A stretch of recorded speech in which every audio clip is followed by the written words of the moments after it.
Well, hello everyone. Kari the Mortician here, and we are back with our question and answer series where a viewer from somewhere in the United States asked me 3 questions. And today we're here with Rachel from Nevada, and she is just back stateside from having been in Korea. You were over there teaching for a year, correct? Yes. So she's back to her home state of Nevada, and she is going to be asking me 3 questions today. So what is your first question? So all my questions are to do with perpetual care and about plots and markers after significant time that there's been a burial. So my first question is, what do you do when you find graves in active cemeteries? Like there's still people being buried there. There's still like an office, still maintenance and stuff.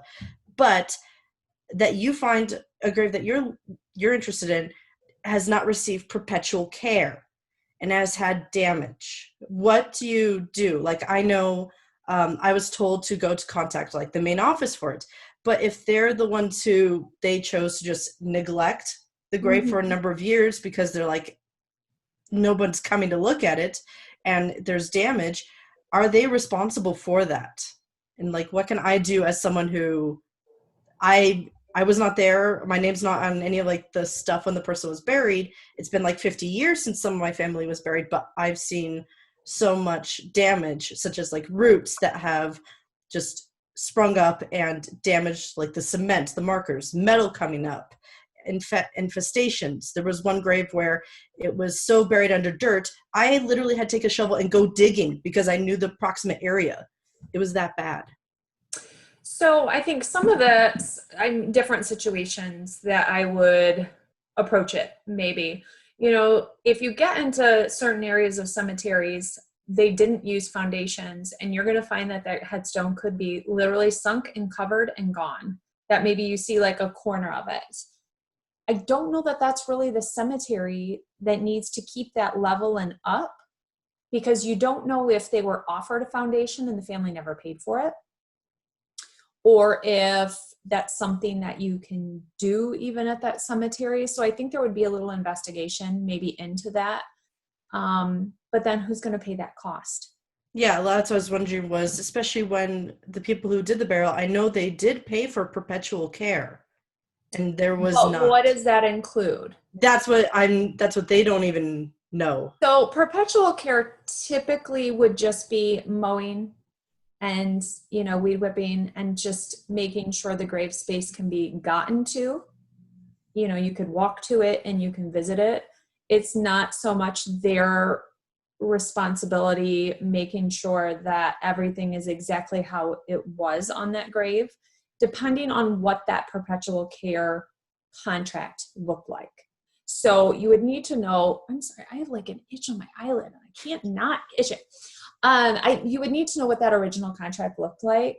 Okay. Not a lot of funeral home or a lot of cemeteries around me. I'm just like trying to go through my head ones that I know that even have a perpetual care contract that you pay for. Usually it's just you purchased the right to the lot and then it's an opening closing charge and they are taking care of the grounds. There's not a specific perpetual care where you can purchase like the perpetual care packages, or where they'll go out and put flowers on certain days of the year or some, there's some cemeteries in some areas that have all these other things that you can purchase and packages that you can do. So I would be interested in what that perpetual care contract really included. Okay. And can I ask for that at the main office? You can ask what their current one looks like. Okay. That might give you an idea. If it was like 50 years ago. Yeah. These old graves. Who knows? Because cemeteries get bought out sometimes. They get taken over by different corporations, by different companies, and there's no way to enforce what someone signed up for with a different company with the next company always. Cemeteries don't fall under like the FTC guidelines like funeral homes do. So there's all these areas that aren't controlled by something that might control like a funeral home. So I would say like where my grandparents are buried, they're not always great about keeping the lawn mowed and weeds. And I know my cousin's always like, Kari, I was there and it's horrible. who do I call? I said, all you can do is call your township, call your state, call your city, whoever's in charge of it, or if it's a corporation, call their office and speak to them. If you don't get anything there, go above to the corporate office even. But they may just tell you, oh, we'll talk to the grounds crew and let them know to do better. But some of these places just hire it out to the cheapest person they can find.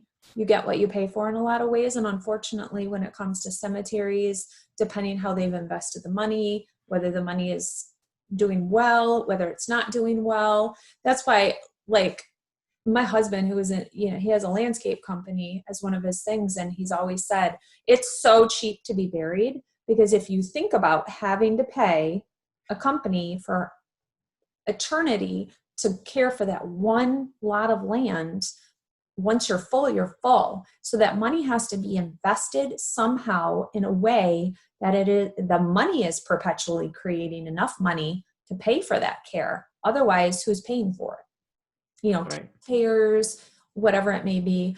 I think some of that. So if you go in like, well, what I thought you were going towards was like headstones that are fallen over and broken, or is that another question? That was something I was going to ask about, graves that get moved, actually, because the cemetery that I saw that was in such a bad state was in actually California. Because I'm the main person who goes and visits the family graves, because the people who used to it either have passed away, they're not physically able, or like they're so spread out. Yeah. So I take it upon myself, like once a year, go out and go check up on them. And that's why I was so surprised my first time out to this one cemetery in California. It's my first time driving out to California, and that's what I see. My first cemetery in California. But actually, my second question is, in Nevada, especially in my area, there's a lot of times where graves get moved. Like where my university is, this is not nice to talk about my university this way, but part of the land used to belong to the Catholic Church, but they sold it to the university, and part of the land that they sold used to be a cemetery, including a potter's field. So every couple of years that they go digging around there, they go find another body. And sometimes like they had headstones and they got lost in the moving process, or there's just no identifying information about it. And I was just wondering that when it comes to old graves and they get moved, do they have to contact family if they do have, is there like anything like written down, or can like I get my name on anything to where it's like if they want to go do something, they need to contact me to give me a heads up? Because I don't want to go to a cemetery and then just be shocked. It's like, oh, where'd grandpa go? Right. It's a great question. And some of that I'm going to have to look into the process of what happened during that. But I know we run into these where, like, I was just in St. Louis and there's a cemetery that was by the highway, and they moved part of the cemetery for the highway system to be moved somewhere else and did all this stuff, but they didn't move all the graves. And so there's some headstones, there's some graves here, there's some graves there. Some of that is, does that fall under eminent domain? Because you don't own the grave space, you own the right to it. Right. So if the government comes in and says, we're going to put a highway here, they should be moving all the graves and tell you, okay, we're going to relocate this cemetery to such and such place. So I don't know for sure that they even need permission. I'm going to definitely look into, I don't even know who to ask. I've got to think about that. But I'll look and just to see if they move, what that process is. And if anybody's gone through that. So I'm going to dive in and ask some funeral directors. But I don't know that they have to ask you as a family. Yeah. They have to just, if they know, immediate next contact. But here's the thing. How do they even find you? Yeah, that's why I was like, how could I get myself where, yes, the people who you might have had to register are long dead. Correct. I still care. I'm the one who comes and visits. So I would like to know this. So I'd like to know that. Yeah, I would call where your family is and just tell them what your concern is. Hey, this happens a lot around our area. I'd just like to know if you do want to move that cemetery, like how would we be contacted and would we know? And just see what they say. That might be your best, is just see what the response is on it. But if my grandparents were moved, nobody knows who to contact for that. And especially if last names don't match up, maybe somebody only had like a daughter who has changed their last name. How would they ever know how to connect to them? Are they going to put that effort into trying to find anybody and trying to find where people are? And it's hard, especially without landlines now. You can't just white page somebody and get their number. So I can see that it would be a hugely difficult process if they had to contact everyone. It would be a hugely expensive, massively expensive project to move a cemetery, like insane. And for a judge to allow all of that to happen, that's huge. So I feel like there would be a large notification that would have to put out in the newspaper, kind of like an estate sort of thing, like, hey guys, this is what's going on, blah, blah, blah, we're going to do it this day. So I feel like that notification would be put out there in a lot of ways. My head is like spinning trying to think right now. So I feel like my eyes are all over the place. I think it's a great question though. Like, how do you know? How do you get to there? But I definitely think it happens. And I don't know. My mind goes to the movie. Was it Poltergeist, where they were supposed to be in the graveyard for the development to come in, and they ended up, oh, we didn't move it because it was too expensive, and so all these bodies start coming up. I'm betting that has happened. I'm betting, but you also encounter where people just buried people wherever they died. We got a lot of that. And whatnot. So you go to dig something and you find a body, and then you have to handle what you're doing if you're going to leave that body there, if they allow you to move the body and bury it somewhere or not. Especially with like Potter's Field, it was a lot of just go bury. Yeah.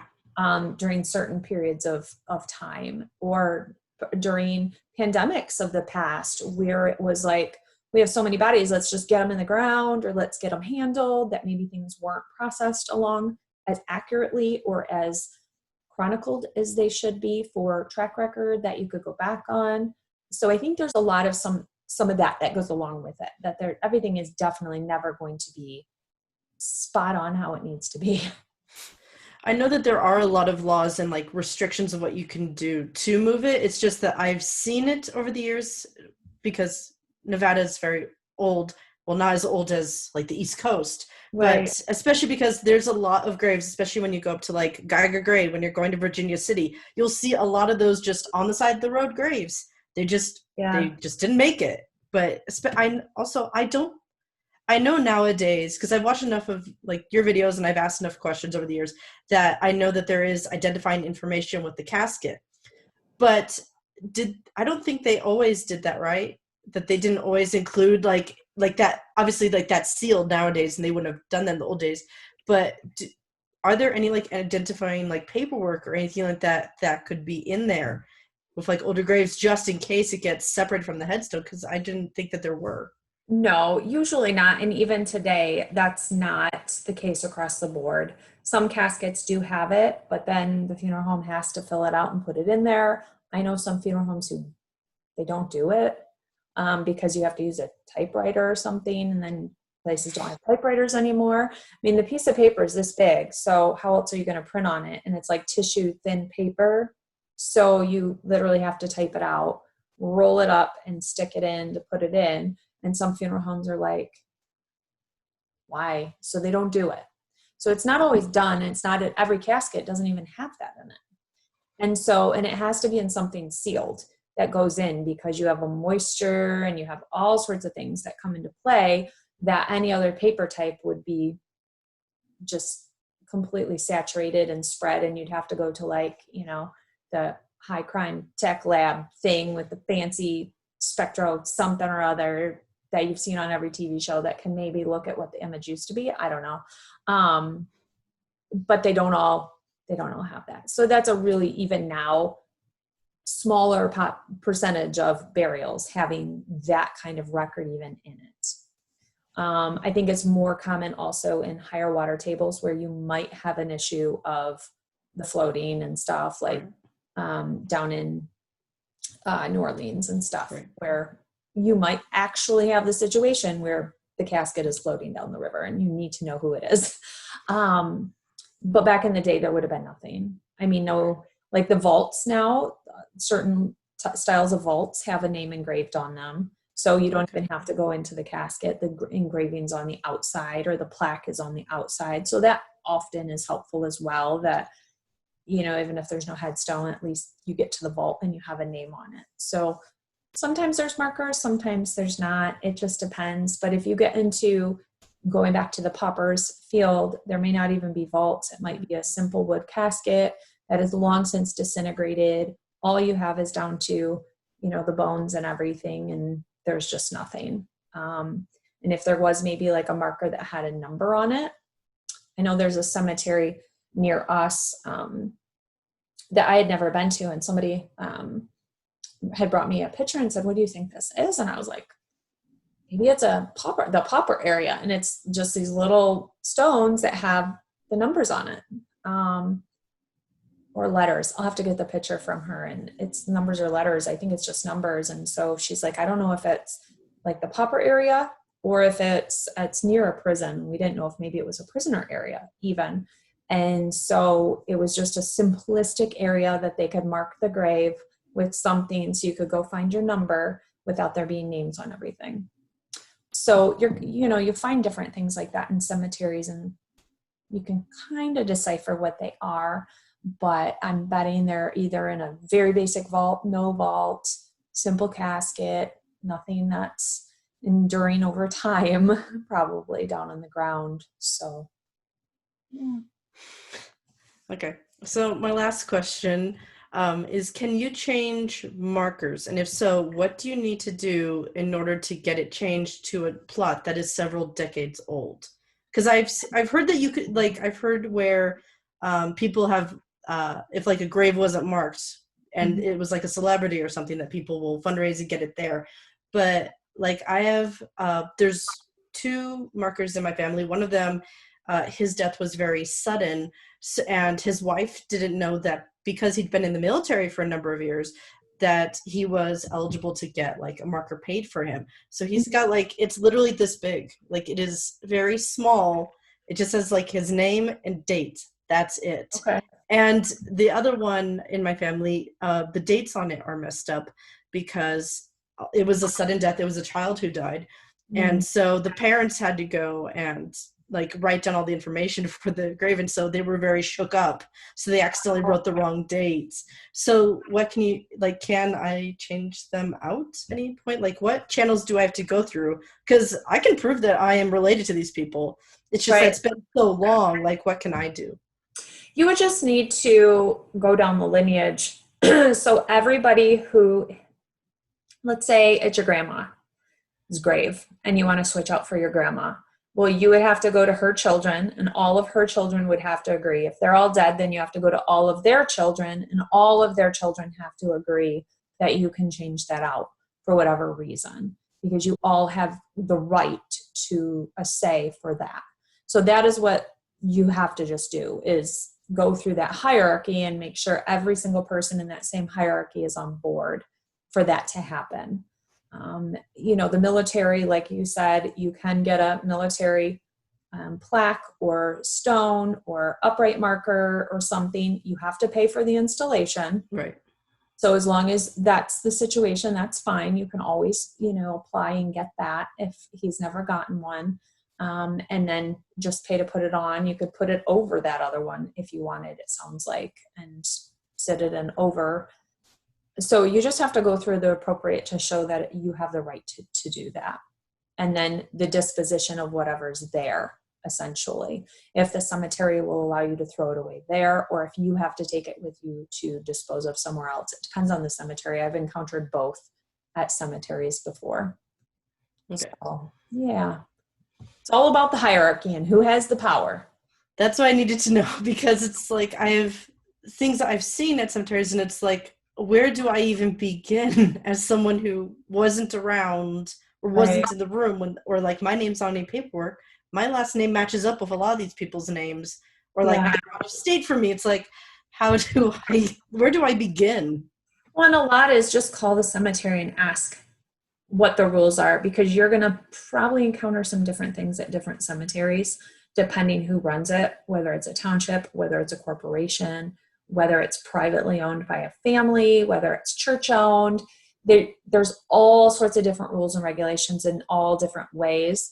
Michigan, we don't, funeral homes can't own cemeteries. So a lot of the cemetery legalities I have never even had to get into because it's not something I can get into being a funeral director.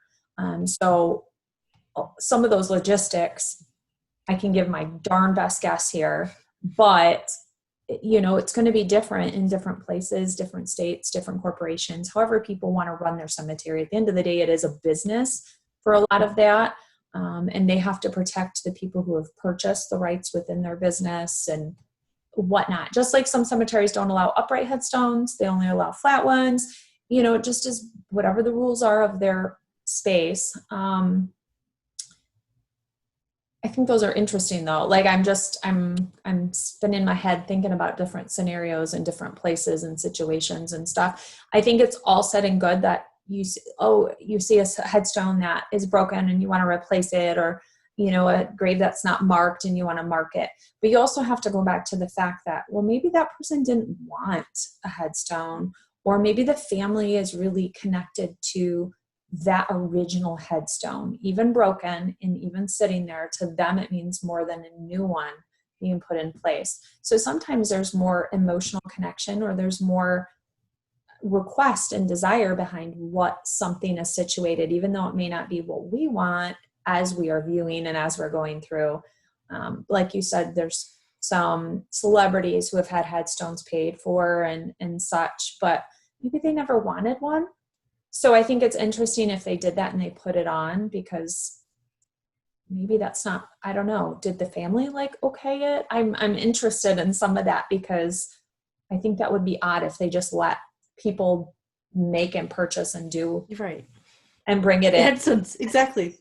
That's why I was like, I don't think that's how it goes. Yeah. No, that would be super weird to me, because I feel like there's some legalities to that. Like I would not want people after I died to go and, some random people that just thought I was awesome to go purchase something for me. Like it's super nice and that's super wonderful to do, but their relationship is not a relationship of really deeply knowing the person and what they wanted, where that would be a different headstone, if a headstone at all, if that's what the person wanted. So I think that's really interesting, that if that was even allowed, why, and kind of how that transpired. So I'm going to have to go Google buying headstones for celebrities or something. So definitely a different area. I haven't had a lot of questions, I feel like, in that area of stuff. So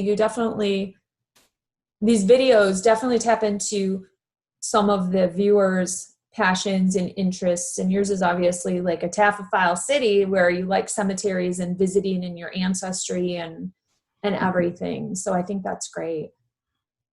I'm also lucky because the markers that I'm talking about, I have permission from my grandma, who is the daughter of quite a few of these graves, or who's the mother of one of them. She that these are things that bugged her. And she wasn't sure if what was allowed.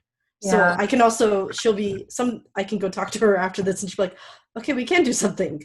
Because I know, especially her dad's marker was the one that was like really small. And she always felt so bad about it, because she's like, it was such a pitiful, the way that he died and the timing and everything. And it was always like his wife who bought it, she was always sad that she didn't have enough money, and she didn't know, and she's been passed away for quite a few years too. So everyone's felt bad. No one's known how to get it started. So just talking to the cemetery is kind of where we're at, luckily. I think so. I think that is really the best on all the questions, because even if I go research this, I'm betting I'm going to find 20 different answers based on 20 scenarios and 20 cemeteries and 20 different rules and regulations. I think the one good one is that perpetual care. Like I am going to go just for my own, what is on that contract even, because I've never seen one, and looked at it even to see how detailed do they get in there and as to what they are going to provide. And I think some of that is, over time, we don't visit cemeteries as much, just as a society. So has that created some of the lax care at some cemeteries, as they figure nobody's visiting, less people are visiting, less people care what we're providing. So we don't need to do this or we don't need to do that because no one's going to know, no one's going to. So I can see that over time that like the ball rolls and more happens because, you know, they get away with, you get away. It's kind of the end of all the bad. You start here and then you get a little more and you do a little more and you do a little more and you do a little more because you feel like you can maybe until you get called out and it turns into a big deal. Yeah, let me know what you find out when you talk to your local cemeteries and stuff and see what they say and let me know some feedback on it. I'd be interested. Thank you. Thank you. Well, good. Thanks for challenging me. These were good ones for me to try and think through. I'm going to be thinking about them during the day today now, like cemetery stuff and headstones. It's interesting, just the world that an area I'm not as delved into and just to find out because I think it's good to know certain answers. So thank you. Well, thank you guys for joining me and Rachel bringing her challenge questions.